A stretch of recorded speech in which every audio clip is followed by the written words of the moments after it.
కొన్ని కథలు విన్నప్పుడు మన మదిని ఆలోచింపజేస్తాయి. కొన్ని కథలు విన్నప్పుడు మన హృదయాన్ని కదిలించి వేస్తాయి.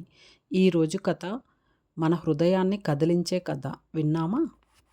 Ravi software engineer. భార్య డెలివరీకి వెళ్ళింది. అప్పటిదాకా తాముంటున్న డబుల్ బెడ్రూమ్ ఇంటిని ఖాళీ చేసి ఊరికి కొంచెం దూరంగా సింగిల్ బెడ్రూమ్ ఇల్లు అద్దెకి తీసుకొని చేరాడు.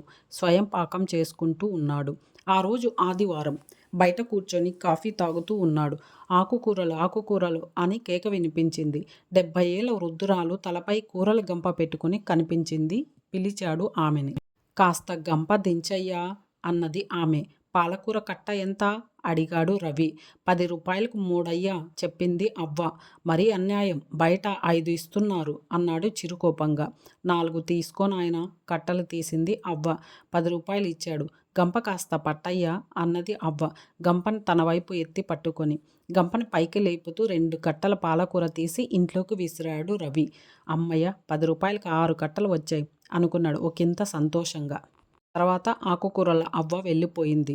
ఎంత ఆశో ఈ ముసలిదానికి, ఇవాళ రేపో చావబోతుంది. ఇంకా డబ్బు మూటలు కడుతున్నది. ముసిముసిగా నవ్వుకున్నాడు రవి. అప్పటిదాకా అవ్వ వచ్చినప్పుడల్లా గంప ఎత్తడానికి సాయం పడుతూ ఒక బీరకాయో, 2 వంకాయలో, ఒక దోసకాయో, చిన్న సొరకాయో లాఘవంగా తీయడం మొదలుపెట్టి ముసలిదాని రోగం కుదిర్చానని సంతోషపడసాగాడు. కొన్నాళ్ళ తర్వాత ఎప్పటిలాగే గంప పైకెత్తుతూ 2 కొత్తిమీర కట్టలు లేపేశాడు రవి. అంతలోనే ఎవరిదో ఏడుపు వినిపించింది. 8 ఏళ్ల అమ్మాయి పుస్తకాల సంచిని మోస్తూ నానమ్మ, నన్ను స్కూల్ నుంచి పంపేశారు ఏడుస్తూ వచ్చింది. అవ్వ కంగారుగా, అయ్యో నా బిడ్డ, బాబూ కాస్త గంప కిందికి దించు నాయనా అన్నది రవితో.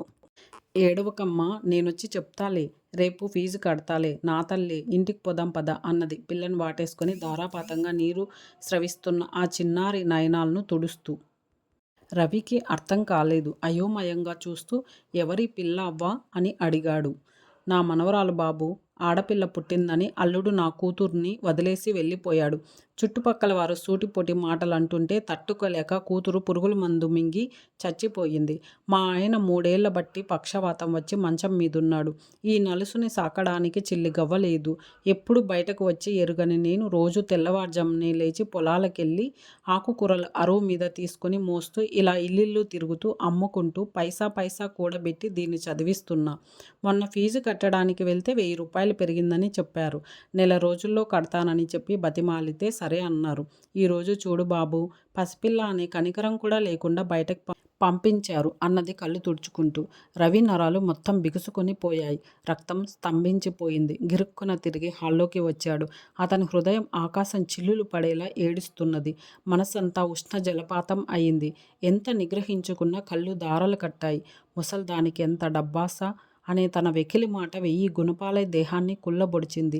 ప్రతి కష్టం వెనక ఒక కన్నీటి గాథ ఉంటుందని తెలియని తన అజ్ఞానానికి తనను తానే శపించుకున్నాడు. పర్సులో చేయి పెట్టాడు. బయటకొచ్చి, అవ్వ, ఈ 5000 తీసుకొని మనవరాలు ఫీజు కట్టే అన్నాడు బలవంతంగా అవ్వ చేతిని తీసుకుని.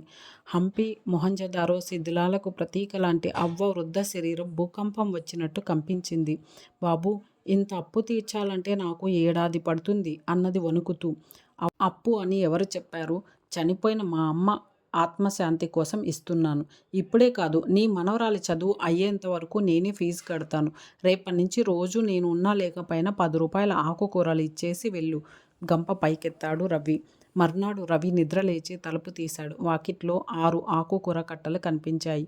నేను బాగుండాలి అనుకోవడం స్వార్థం, అందరూ బాగుండాలి, అందులో నేనుండాలి అనుకోవడం లోక కళ్యాణం.